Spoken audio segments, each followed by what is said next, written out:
మేము మియాపూర్ ఫిష్ మార్కెట్‌కి వెళ్ళామండి. అడ్రస్ లాస్ట్‌లో కూడా చూపిస్తాను చూడండి. అసలు ఎన్ని ఫిషెస్ ఉన్నాయో అక్కడ.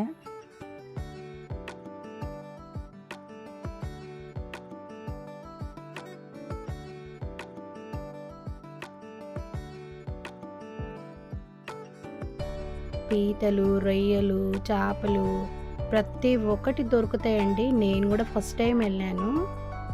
చూడండి ఎన్ని ఉన్నాయో. ఇవి కొర్రమాటలు అంటారండి. నాకు కూడా చాలా వాటి పేర్లు తెలీదు. కాకపోతే నాకు తెలిసిన వాటివి నేను చెప్తున్నాను. చాలా అంటే చాలా ఉన్నాయండి రొయ్యలు. హ్మ్. ఏంటో పేర్లు మరి నాకు కూడా కొన్ని కొన్ని మాత్రమే తెలుసు. అసలు ఎంత లైవ్ ఉన్నాయి, అలాగే చనిపోయినవి కూడా ఉన్నాయి. చాలా అంటే చాలామంది ఉన్నారు జనాలు. ఇంకా మీరు వెళ్ళుంటే చెప్పండి, కామెంట్ చేయండి నాకు కూడా. అసలు ఎంత మంది, అసలు చేపలే ఉన్నాయి మొత్తం, ఇంక వేరే ఏం లేవు. ఫిషెస్ అంటే వాటికి సంబంధించినవి ఉన్నాయండి. ఆ రొయ్యలు చూడండి, అవో పీతలు, సముద్రం చేపలు కూడా ఉన్నాయండి అక్కడ. పెద్ద పెద్ద రొయ్యలు కూడా ఉన్నాయి. అసలు వాటి పేర్లు నాకు తెలీదు. అసలు ఎన్ని ఉన్నాయో చూడండి. పీతలు కూడా పెద్ద పెద్దవి ఉన్నాయి, చిన్నవి ఉన్నాయి, ఆ ప్రతి రకం కూడా ఉన్నాయండి అక్కడ. అక్కడే అమ్ముతారు, అక్కడే సాఫ్ చేస్తారు, అప్పుడే క్లీన్ చేస్తారు, అక్కడే కట్ చేసి కూడా ఇస్తారండి. కాకపోతే వాటికి వేరే రేట్ ఇవ్వాల్సి వస్తుంది. కొంతమంది వేరే రేట్ ఇస్తారు, కొంతమంది ఏమో అమ్మిన వాటిలోనే వాళ్ళే కట్ చేసి ఇస్తారనమాట. అదిగోండి చేపలు ఎన్నిగానో ఉన్నాయో. వాటి పేర్లు అయితే నాకు తెలియదండి. ఇదిగో రొయ్యలండి. రొయ్యలలో కూడా చాలా రకాలు ఉన్నాయి. ఒక్కొక్క దగ్గర ఒక్కో రేటు ఉన్నాయంటే సైజుని బట్టి ఉన్నాయండి రేట్లు కూడా. ఎంత పెద్ద పెద్ద ఫిషెస్ ఉన్నాయో అక్కడ. ఫిషెస్ అయితే చూస్తే నాకే ఇన్ని రకాలు ఉంటాయి అనిపించింది. ఇవి చూడండి బతికే ఉన్నాయి, తీసుకెళ్తున్నాడు తను.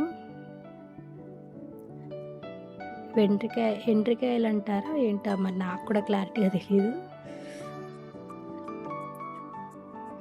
చూడండి, అదిగో ఇవన్నీ రొయ్యలండి.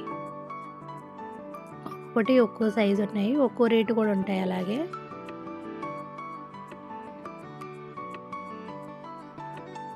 మీరు కూడా వెళ్ళుంటే లైక్ చేయండి, షేర్ చేయండి, సబ్స్క్రైబ్ చేసుకోండి, కామెంట్ కూడా చేయండి మీరు వెళ్ళిన వాళ్ళు.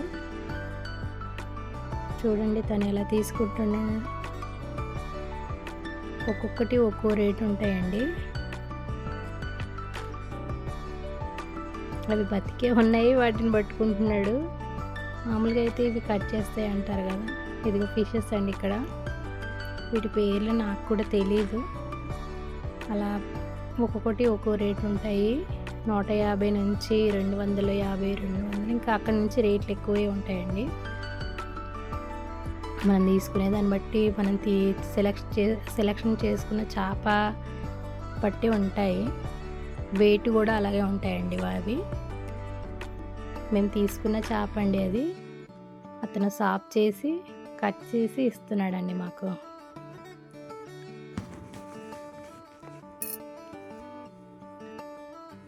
అసలు చాలా ఉన్నాయండి. అసలు నేను కూడా ఫస్ట్ టైం వెళ్ళాను. అక్కడంతా ఎంతమంది జనాలు, సాఫ్ చేసే వాళ్ళు అంతేమంది ఉన్నారు, అలాగే అమ్మే వాళ్ళు కూడా అంతేమంది ఉన్నారు. చూడండి ఎంత తొందరగా క్లీన్ చేసేసాడు. అవి మళ్ళీ మనం తెచ్చుకొని కడుక్కోవాలండి. కాకపోతే అక్కడికక్కడైతే క్లీన్ చేసి ఇస్తారు. ఇది వెండి. ఇవి లైవ్ అండి, బ్రతుకున్నవే. చూడండి ఎలా ఆడుతున్నాయో చేపలు. వాటికి ఆక్సిజన్ పెట్టినట్టున్నారండి చనిపోకుండా అట్లా. ఇవన్నీ చనిపోయిన చేపలండి. ఒక్కో దానికి ఒక్కో పేరు ఉంటాయి కదా. ఇవి ఏంటంటారో మరి నాకు కూడా తెలీదు.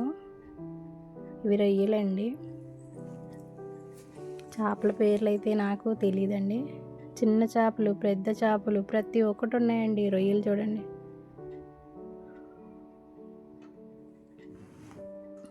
అసలు ఒక్కో డబ్బాలో ఎన్ని ఉన్నాయో చేపలు.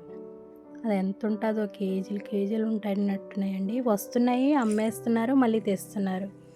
రొయ్యలు కూడా తీసుకున్నామండి మేము. ఆ రొయ్యలు క్లీన్ చేస్తున్నారనమాట వీళ్ళు. అంటే అక్కడ ఉన్నాయన్నీ కాదండి, మేము 1 కేజీ తీసుకున్నాం, అవి క్లీన్ చేస్తున్నారు. ఇదిగోండి ఇక్కడ బాలాజీ ఎలక్ట్రానిక్స్ డే నుంచి ఆపోజిట్లో ఉంటుందండి మార్కెట్. అడ్రస్ తెలియని వాళ్ళ గురించి చెప్తున్నారు, అడ్రస్ తెలిసిన వాళ్ళ గురించి కాదు. తెలిసిన వాళ్ళకి తెలిసి ఉంటుంది, నాకు తెలిసింది నేను చెప్తున్నానండి. ఇక్కడ అన్నీ సోఫా సెట్స్ అవన్నీ అమ్ముతున్నారు. దాని పక్కనే ఉందండి అవి ఫిష్ మార్కెట్. తెలియని వాళ్ళకి ఫిల్లర్ నెంబరు 604 ఏమో ఉందండి. అక్కడ